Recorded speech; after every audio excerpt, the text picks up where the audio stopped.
Hey everyone, happy Monday. I hope you all had a good weekend. We are going to start reading a new book today. We're going to read a book called Whatever After, Cold and Ice. So we will read a few chapters every night, and I believe we will take about 5 days to read this. So we'll upload it Monday to Friday for you guys. Chapter 1 is called The Friendship Necklace. It's recess and I'm hanging upside down from the monkey bars. I should be concentrating on not falling, but instead I'm thinking about what I'm going to do with Robin and Frankie, my two best friends, when they come over after school. My plan is to make up dance routines and cook English muffins, pineapple pizzas, but wouldn't it be so much more fun if I could take them through my magic mirror? Yes, it would. Don't get me wrong. Making up dance routines is a blast, and my English muffin pineapple pizzas are amazing. But as an after-school activity, you can't be going through a magic mirror, can you? No, you can't. And yes, I have a magic mirror in my basement. You don't believe me? It's the truth. The whole truth and nothing but the truth. When my little brother Jonah and I moved from Naperville to Smithville, we discovered that when we knock on our basement mirror 3 times, it takes us to a fairy tale. Well, the first mirror starts to hiss, then it casts a purple light over the room, and then it starts to swirl, and then it sucks us into fairy tale. So far, we have been to the stories of Snow White, Cinderella, The Little Mermaid, Sleeping Beauty, and Rapunzel. Robin came with us one time, but it doesn't count because she doesn't remember any of it. She was under a sleeping spell. Abby, Frankie says, startling me out of my thoughts. Abby, are you okay? You've been hanging there for a while. Your brain hasn't frozen, has it? It's so cold out. I laugh and grab the bars with both hands. This isn't cold. It's 45 degrees out. You don't even need gloves to do monkey bars in this town. Smithville has the mildest winter ever. It doesn't even snow here. Not like it did in Naperville. I don't miss the cold, but I do miss the snow. Well, my glasses are freezing onto my face, Frankie says. Frankie's glasses frames are bright red. I helped her pick them out. They look great against her straight dark hair and dark olive skin. We're going to stay inside at your house today, right? She asked me, leaning against the bars. No playing in the backyard? I jump down. Indoors only, I tell her, smoothing back my own wavy brown hair. I feel a pang of excitement. I love when I get to host my best friends at my house, although the 3 of us can have fun anywhere. Some people say that things happen in threes, but I say great things happen in threes, like best friends. FRA, that's what we call ourselves, the FRA. It stands for Frankie, Robin, and me, Abby. We debated calling ourselves FAR, or RAF, or even ARF, but I thought ARF sounded too much like a dog's bark, and we decided FRA sounds like friendship, FRA forever. A few Wednesdays ago, we even made beaded friendship necklaces that spelled out FRA. We always get together on Wednesdays because it's the only day none of us have after-school activities. I glance across the schoolyard to see what Robin is doing. She's playing Foursquare with Penny. My stomach twists. Robin's been spending a lot of time with Penny lately. Foursquare at recess, sitting next to each other at lunch, whispering to each other during class. And Penny's not always so nice. I've seen her roll her eyes at me a few times. Twice she's called me bossy. Can you believe that? Bossy? Me? Okay, fine. I can be a little bit bossy, especially with Jonah, but only because I have really good ideas, like red glasses and making English muffin pineapple pizzas. Even Robin loves the pizzas. Last time I made them, she used pineapple chunks to make eyes and a nose and a mouth. It was adorable. Here's the thing. I don't really like Penny, and Penny doesn't really like me, and I don't think Robin should spend any time with her at all. I take a deep breath, trying to stay positive. I turn to face Frankie, who is now swinging on the monkey bars. This afternoon, FRA will have the best time ever, even though things feel a little funny between us and Robin, even though I can't take Frankie and Robin through the magic mirror. There's a bunch of reasons why I can't take them, but most important one is that I'm not supposed to tell anybody that the mirror exists. Jonah and I met in the story of Snow White warned us not to. The recess bell rings, and Frankie and I hurry to line up. 5 hours later, 5 hours left until FRA time. I can't wait. At the end of the day, while Frankie is using the bathroom, I'm searching the hallway for Robin. I spot her at the watering fountain. Ready for English muffin pineapple pizza? I asked her. shouldering my backpack. Robin stands up and swallows hard. Oh, hey, Abby. Actually, I can't come over today. I have other plans.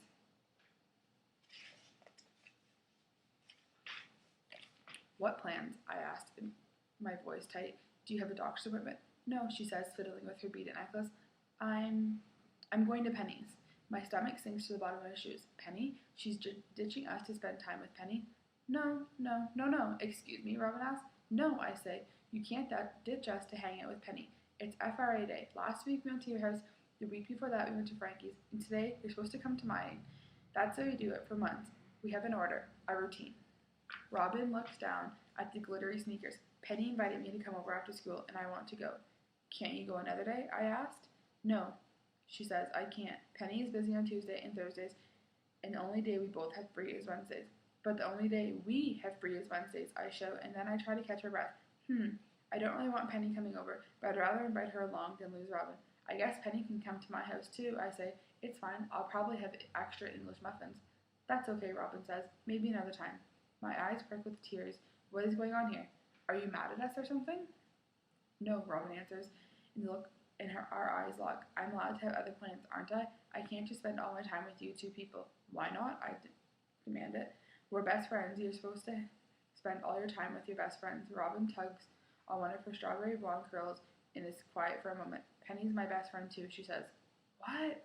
No, she isn't, I stammer in shock. Since when? Since now, Robin says. We're your best friends. Me and Frankie, not Penny. Penny isn't nice.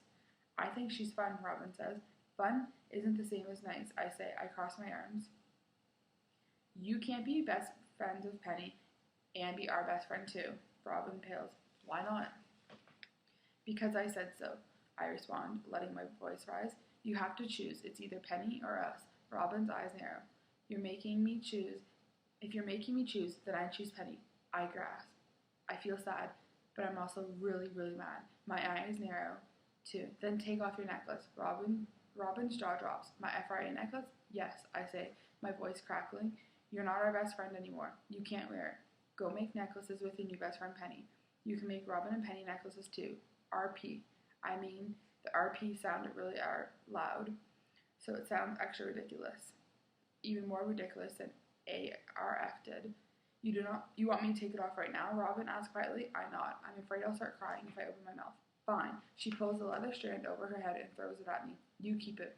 I stuff it in my backpack and I run off to find Frankie. My heart aches. FRA is over. From now on, it's just FF. At my house, I instruct Frankie to remove the R bead from her necklace. Do we really have to do that? She asks, stretching it out on my bedroom carpet. Yes, I say. Her forehead wrinkles. But why can't Robin have another best friend? Because Penny is mean, I explain. But why does that matter to us? We don't have to be Penny's best friend too. Frankie, I say patiently, the whole point of having a best friend is that you choose that friend over everyone else. Robin chose Penny over us. She took the necklace off. Why should we have her initial on our necklace? It doesn't make any sense. I guess so, said Frankly. I feel sad too, and I don't want to give it up. I pull my necklace off, untie it, and remove the R bead. Frankie does the same, and I pick up the R bead from her hand. I won't throw them out in case Robin comes to her senses. I'm not a monster. If she apologizes, she can have it back in our group. Apologizes and promises never to talk to Penny again. I slip the beads and the necklace into my jewelry box and firmly shut the lid. I love your jewelry box, Frankie said, glancing over it. Thanks, I say, biting my lip. I'm always a little nervous when my friends notice my jewelry box. My Nana gave it to me. There are drawings of fairy tale characters on the box, but every time Joan and I accidentally change the ending of a fairy tale, the drawing of the character changes too. I'm worried Frankie might notice that Sleeping Beauty is riding a bicycle, for instance, and I obviously can't explain why that's the case. Let's go make the pizzas, I say to get us out of my room. We head down to the kitchen, and I try very hard not to think about Robin as I slice open the English muffins, spoon out the tomato sauce, and sprinkle on the cheese. Now for the pineapple, I say. I carefully stand on the chair and open the cabinet. Peas, corn, peanut butter, no pineapple. How am I supposed to make English muffin pineapple pizzas without pineapple? Huh? It's impossible. Tears perk at the back of my eyes. I know I'm not really upset about the pineapple. The pineapple is not the real missing ingredient. The real missing ingredient is Robin. She was our best friend, and even though she doesn't remember, she did go through the mirror with me once. We had a special bond. Maybe I should tell Frankie about the magic mirror after all. Yes, I should. And then we'll have a special bond. We won't need Robin. We'll have each other. Frankie, I start. Abby, Jonah yells, rushing into the kitchen. Look what I had. What? I asked suddenly, grateful that he interrupted me. What was I thinking? I'm not supposed to tell anybody about the mirror. The fairy from Snow White said it'd be dangerous if I did. A Spider-Man watch, Jonah cries. He juts out his small 7-year-old arm. Isaac got 2 for his birthday, and they didn't have the receipts to return them, so his parents said he could give one to me. Isn't that the best? Yes, Jonas, I say, the best. Sometimes I want to ruffle his brown hair, but I don't because I know it will embarrass him. I'm going to wear it all the time, he says, admiring his wrist. I'm never going to take it off. You'll probably want to take it off in the shower, Frankie says. I once wore my watch in the shower and it stopped working. Good point, Jonas says. I will take it off in the shower, but that's it. I used to have a watch too, but on our last trip through the mirror, I had to trade it for cab fare. Now I have no watch, no pineapple, and no Robin. I guess bad things do come in 3. Chapter 2, Blame It on the Dog. Abby, a voice says at night. I sit up in bed. Did you just hear my name? It's 11:45 and I haven't been able to fall asleep. I am too upset about Robin's situation. Also, my room is very cold. There may not be snow in Smithville, but our house, which is really old, is freezing. My parents keep trying to fix the heater, but they can't seem to get it right. Tonight I put on 2 pairs of socks, green flannel pajamas, a fleece sweater, and a blue and white striped knit hat to go to bed. Yes, a hat. Next I hear, Jonah. The voice is faint and sounds a bit like wind chimes. Is it Mary Rose? Mary Rose is the fairy that lives inside our magic mirror. At least, I think she lives inside of it. Maybe she's trapped or maybe she's hiding. To be honest, we're not exactly sure what her housing situation is. Anyways, is Mary Rose really talking to me all the way from the basement? Did anybody else hear it too? Step through, I hear her say. Step through the mirror? Does Mary Rose want us to go into another fairy tale? Please come, the voice chimes. Part of me wants to yell, Mary Rose, we can't go through the magic mirror. I promised my parents that I wouldn't. But I don't yell because that would so wake my parents up. Last time Jonah and I were visiting Fairy Tale, my mom and dad woke up while we were away. They couldn't find us and called the police. Seriously, the police. Luckily, we came back through the mirror before the police actually arrived and before flyers with our pictures were taped all over the neighborhood with the word missing stamped across our foreheads. And luckily, our parents didn't realize where we had been. But it was very, very close. My parents just made us promise that we would never disappear at night again. We promised. So now we can't go, even though it's awesome, even though I miss it, and Jonah misses it. I cover my head with my pillow. Creak! Wait, is that a door opening? Oh no, did Mary Rose wake up my parents? My parents will not be happy if they discover that there's a talking mirror in the basement. Although, if they do find out, then at least I wouldn't have to lie about it to my parents anymore. But I bet if they'd be pretty freaked out, maybe they would give the mirror away, although it's bolted to the wall. If they couldn't get it off, maybe they would want to move. I'd have to go to another school. I bet Robin would miss me then. I heard another creak. The sound is coming right next to my room, which means it's my brother's door, not my parents. Maybe Mary Rose woke Jonah up too. I glanced at the clock. It's 11:56. Mary Rose only lets us through the mirror at midnight. Is Jonah sneaking down to the basement? Is he planning on going through the mirror without me? He better not be. He knows he's not allowed to do that. Jonah, I say quietly. No answer. I push off my covers, jump out of bed, and hurry to stop him. But he's not in the hallway. Our puppy Prince is. I should have guessed. Prince always sleeps in my brother's room. Right now, his ears are pricked up like little triangles, meaning he's been listening to something. Come down, the voice calls to the basement. Prince tails wags. He's eyeing the staircase. Prince, no, I whisper. I reach out to try to grab him, but he slips out of my hands and scurries down the stairs. Prince, stop, I whisper furiously. She's not talking to you, she's talking to us. It's not his fault. He listened. The word came out. The word come is one of his command words.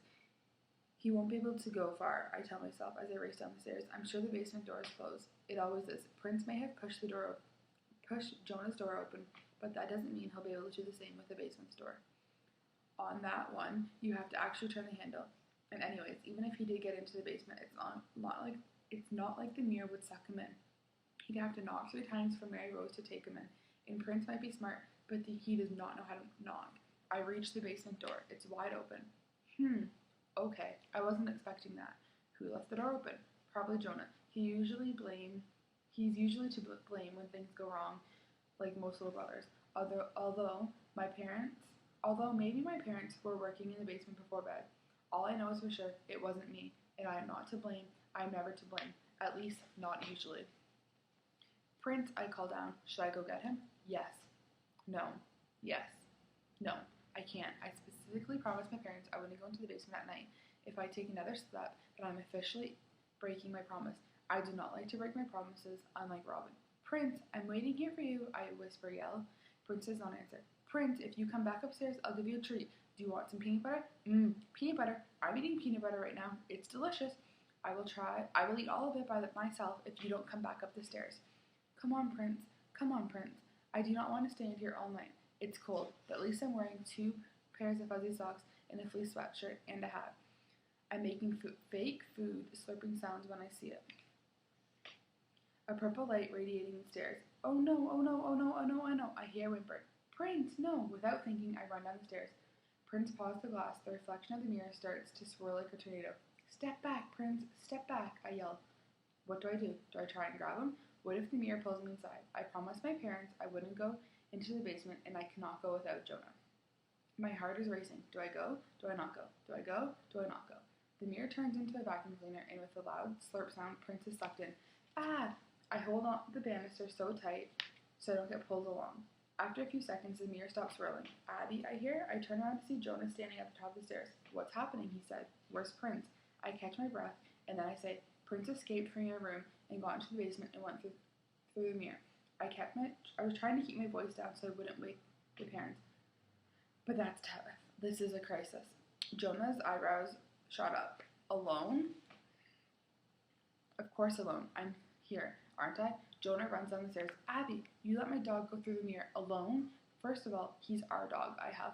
And second of all, this isn't my fault. You didn't close your bedroom door properly, and you probably left the basement door open too. I did not, he says. I wasn't even in the basement today. You're the one making up dance routines with Frankie down here. Oops, he's not wrong. But I'm sure I closed it. I must have. Jonah twists his bottom leg. Do you think Prince will come back on his own? I stop my foot. No, of course I don't. How can he? He's just a dog. Jonah cocks his head to the side, but he's a smart dog. But still a dog, Jonah. A dog. What do we do? He points to the mirror. Do we go in after him? I feel frantic, but we promised Mom and Dad we wouldn't. But we don't have a choice, Jonah says, looking at the new Spider-Man watch. We have to go now. It's midnight. He's right. Wait, should we get shoes? No shoes, no time, let's go. Jonah knocks once. The mirror makes a hissing sound. Jonah knocks again. The purple haze falls over the room. He knocks one more time. Fast, the mirror swirls like a washing machine. I feel my curly brown hair twisting and twirling, and I see Jonah's hair flopping like a flag in the wind. Maybe this time it will be Jack and the Beanstalk, Jonah says hopefully. Jonah has always been hoping it's been Jack and the Beanstalk. That would be fun, I say, and then I add, as long as the giant doesn't step on Prince. Jonah's pilled. Before I can say joking, the mirror sucks us both inside. Chapter 3. Brr. Going through the mirror never hurts. It feels like you're walking through an open door. This time, I land on something soft and cold, and it still doesn't hurt. It's just cold. Really cold. Freezing, in fact. I open my eyes and see all the white. What is happening? Am I in the cloud?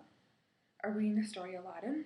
Am I on the magic carpet? I try to push myself up, but my hands sink lower. I think I'm in the snow. I spit out what tastes like ice. Yes, it's snow. I roll over, so I'm finally looking up. There's blue sky everywhere. I'm definitely in a pile of snow. Snow. Beautiful, crisp, white snow. How have I missed you? Wait, what fairy tale takes place in the snow? Let's see. Well, The Little Match Girl takes place in the winter. Wait, oh my god. Snow. So much snow. We're in Frozen. We're in my favorite movie. I've watched it about 800 times. I know all the songs by heart. I guess we're not in Jack and the Beanstalk, Jonah says, shaking the white flakes out of his hair. Nope, I laugh. I say we're in Frozen. I shout as Jonah calls out, the Snow Queen. Huh? Jonah said, Didn't you tell me that Frozen was based on a fairy tale called The Snow Queen. My cheeks heat up despite the cold. He's right. Of course, we're right. The movie Frozen is based on the story Snow Queen, which was written by Hans Christian Andersen. I can't believe it. I thought we were in the movie. Of course, we're in the Snow Queen. Mary Rose always takes us to original stories. Yes, I knew that, I sputtered. I was just, testing you. We're in the Snow Queen, obviously. Good, Jonah says. I only know the Frozen version, but at least you know the original.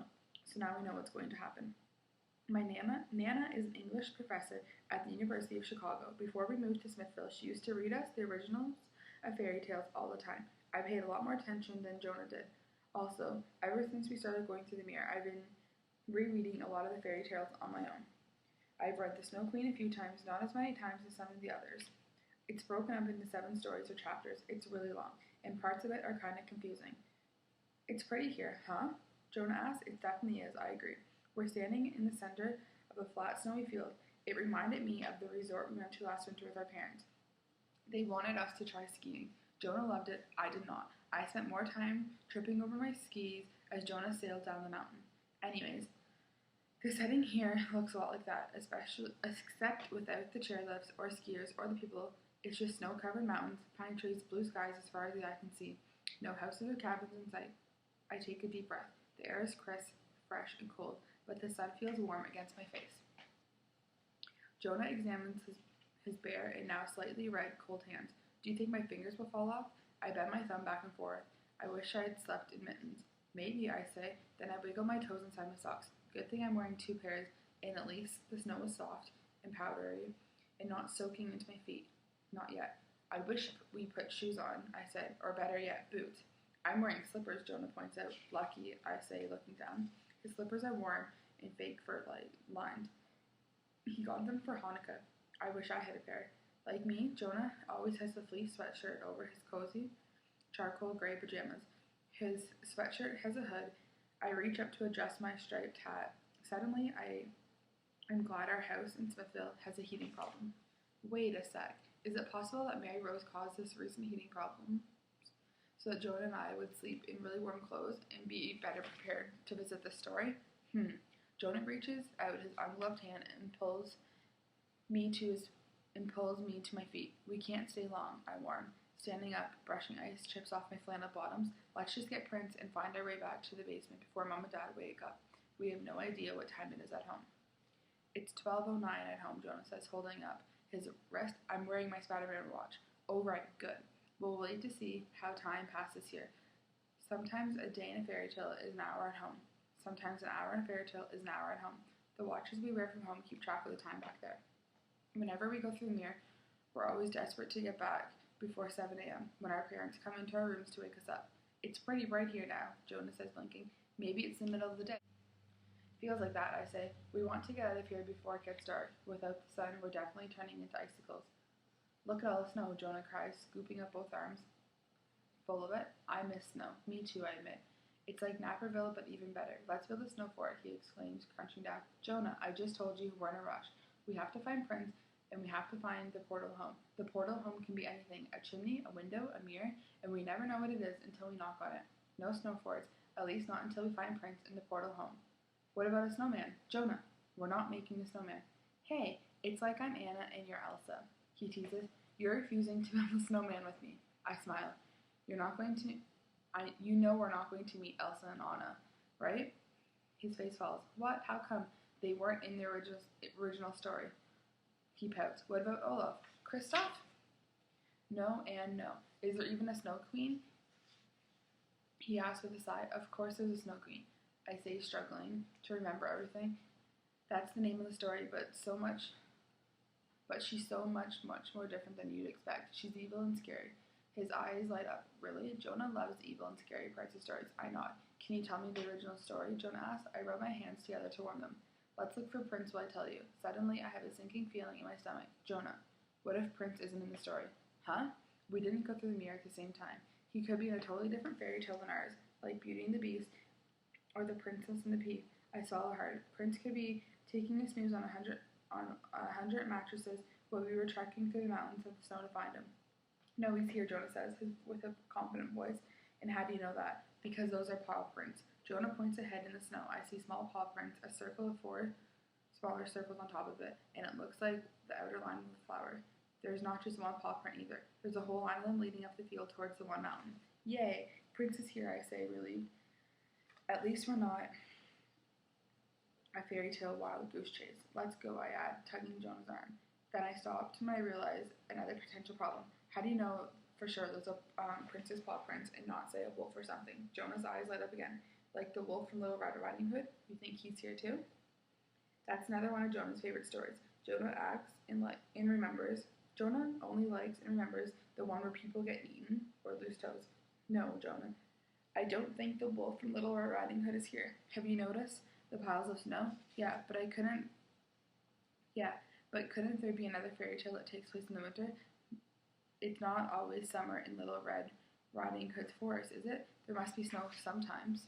Oh, right, good point, I sighed. Jonah is making a lot of good points. So we might not even be in the Snow Queen, I groaned. Maybe not. I guess we'll find out soon enough. I motioned for my brother to follow me. My foot sinks into the snow with every step.